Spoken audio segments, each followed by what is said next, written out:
एक बार एक गुरुकुल में बोधि भिक्षु अपने शिष्यों को शिक्षा दे रहे थे। तभी उनमें से एक शिष्य अर्जुन ने पूछा, गुरुदेव, ब्रह्मचर्य का मतलब क्या होता है? क्या ये सिर्फ शादी न करने का नाम है या इसका कोई और गहरा मतलब है? भिक्षु ने कहा, अर्जुन, ब्रह्मचर्य सिर्फ शादी से दूर रहना नहीं, बल्कि मन, वाणी और कर्म से पवित्रता बनाए रखना है। मैं तुम्हें एक कहानी सुनाता हूँ जिससे तुम्हें इसका असली मतलब समझ आएगा। भिक्षु ने कहानी सुनाना शुरू की।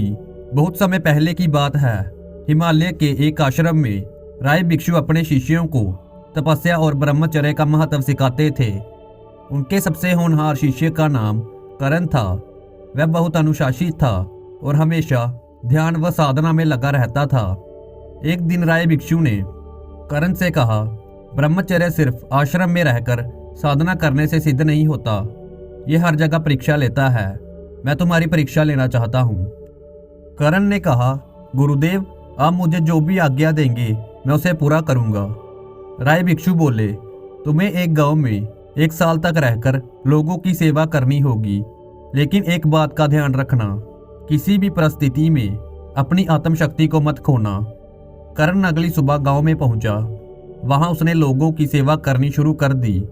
वह बीमारों की मदद करता, भूखे लोगों को खाना खिलाता और बच्चों को पढ़ाता। गांव के मुखिया ने उसकी अच्छाई देखकर अपनी बेटी कोमल से उसका विवाह करने का प्रस्ताव रखा।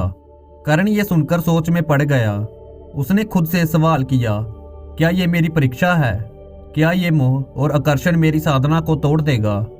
उसने कई दिनों तक सोचा और फिर मुखिया के पास जाकर कहा, क्षमा कीजिए, पर मैं शादी के लिए तैयार नहीं हूँ। मेरा मन अब इन बंधनों से दूर रहना चाहता है।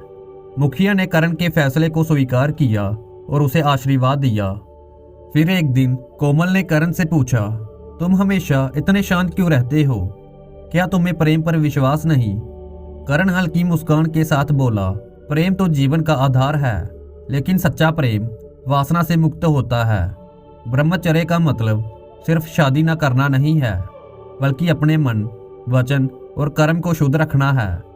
जब इंसान अपनी इच्छाओं पर नियंत्रण रखता है, तभी वह सच्ची शांति और आनंद का अनुभव कर सकता है। कोमल ने हैरानी से पूछा, लेकिन क्या इच्छाओं को दबाना जीवन को कठिन नहीं बना देता? करण ने कहा, इच्छाओं को दबाना नहीं, बल्कि सही दिशा में मोड़ना ही असली ब्रह्मचर्य है। समय बीतता गया। एक दिन करण गांव के बाहर जंगल में ध्यान कर रहा था। शाम होते ही तेज आंधी चलने लगी।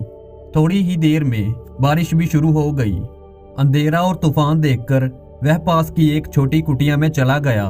कुटिया पुरानी थी, लेकिन बारिश और तूफान से बचने के लिए यही एकमात्र जगह थी। उधर कोमल भी अपने घर जा रही थी, लेकिन अचानक आई तेज आंधी और बारिश ने उसे रोक दिया। हवा इतनी तेज थी कि पेड़ हिलने लगे और रास्ता धुंधला हो गया। वह भी किसी सुरक्षित जगह की तलाश में थी और उसी कुटिया तक पहुंच गई जहां करण रुका था।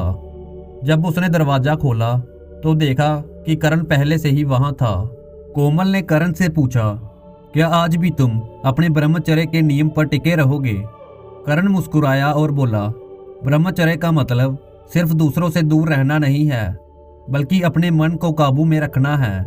अगर मेरे विचार कमजोर पड़ गए तो मैं असली ब्रह्मचारी नहीं रहूंगा।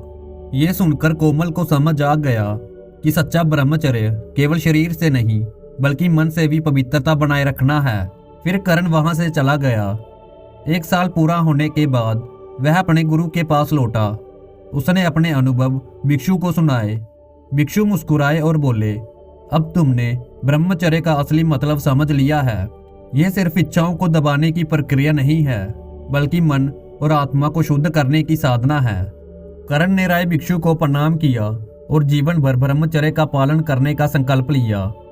भिक्षु ने कहानी खत्म की और अर्जुन से कहा, अर्जुन, ब्रह्मचर्य सिर्फ सन्यासियों के लिए नहीं है, बल्कि ये हर इंसान के लिए जरूरी है।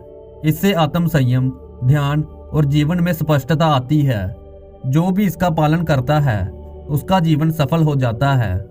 अर्जुन को अब समझ आ चुका था कि ब्रह्मचर्य का अर्थ सिर्फ शादी से बचना नहीं, बल्कि अपनी ऊर्जा और विचारों को सही दिशा में लगाना है। तो दोस्तों, इस कहानी से हमें ये सीख मिलती है कि ब्रह्मचर्य सिर्फ अकेले रहने या शादी न करने तक सीमित नहीं है। यह एक साधना है जिसमें हमें अपने विचारों, इच्छाओं और ऊर्जा को सही दिशा में लगाना होता है।